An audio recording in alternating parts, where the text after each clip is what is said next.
Good afternoon, everyone. It is August 25th, 2024. Quake weather here with another earthquake forecast. So today we're going to start as we always do on Solar Dynamics Observatory, looking at the sun in 211 angstroms. Now there is a coronal hole right there that is transequatorial and is facing Earth and should be affecting us today-ish, and should be lasting, a couple days, about 3, maybe 4 days tops. However, behind it is another coronal hole right here. It's of negative polarity, and it will be an extension of the northern solar polar field, whereas this green one right here, that center disk, is an extension of the solar polar field.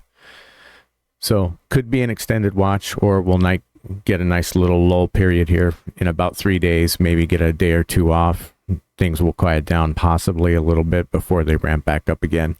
This red area that's of negative polarity is typically triggers stronger earthquakes as opposed to the positive electromagnetic polarity.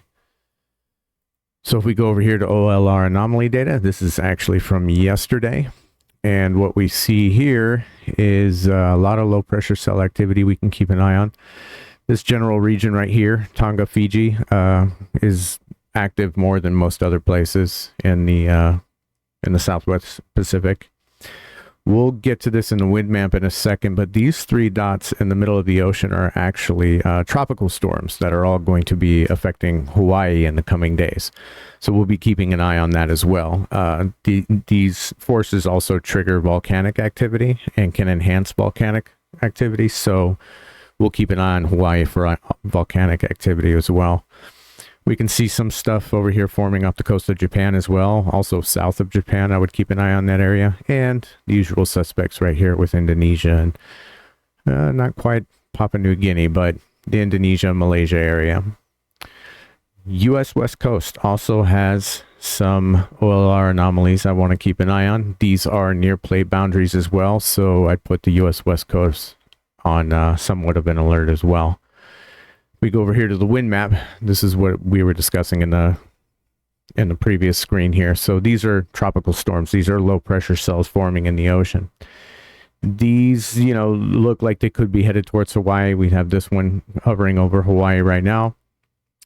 Some low pressure cell activity forming over here in the Southern California, Nevada area into Baja California. Alaska, there's usually low pressure cells up here, so nothing really too new up there. And this was the area we mentioned just south of Japan. This is something to keep an eye on. So southern Japan, as it moves, if this moves upward, then we'll keep an eye on these places up here, up into Russia if it gets that far, and on its way up there, it'll probably hit down in Japan in a couple of places. Over here in this area of the world, this is around the, Afghanistan, Tajikistan area. So I'd put that on somewhat of an alert. And I think that's all the wind map stuff we wanted to go over. So let's go over here to the earthquake map. And what do we have here? Note to self. Moving forward, I will check the earthquake maps first. So that area we mentioned in Tonga did get a 6.9. This happened a little while ago. I haven't checked my emails. Otherwise, I probably would have known that as well. So Tonga, maybe still on watch. This might be the worst of it. Seems to be piping down a little bit. But like I said, we're just now going to be getting the forces of the coronal hole from the southern solar polar field. And the stronger one that we mentioned is in behind it, this red area right here. That's of negative polarity. And that will be affecting us probably in about 4 or 5 days. So like I said, it might just be an extended watch period, or we might get a little area where it starts to pipe down a little bit, and then the earthquakes and the volcanic activity possibly in Hawaii we'll be looking for that to ramp back up. Over here in this area, not seeing anything there yet. That area that was off the coast of Japan, we went over that already. So the U.S. West Coast, not seeing anything too major or anything too concerning, but again, the West Coast of the United States is a little trickier. And we're seeing some little stuff in Hawaii. So if we go back here to the wind map and zoom in on this area right here, right over Hawaii.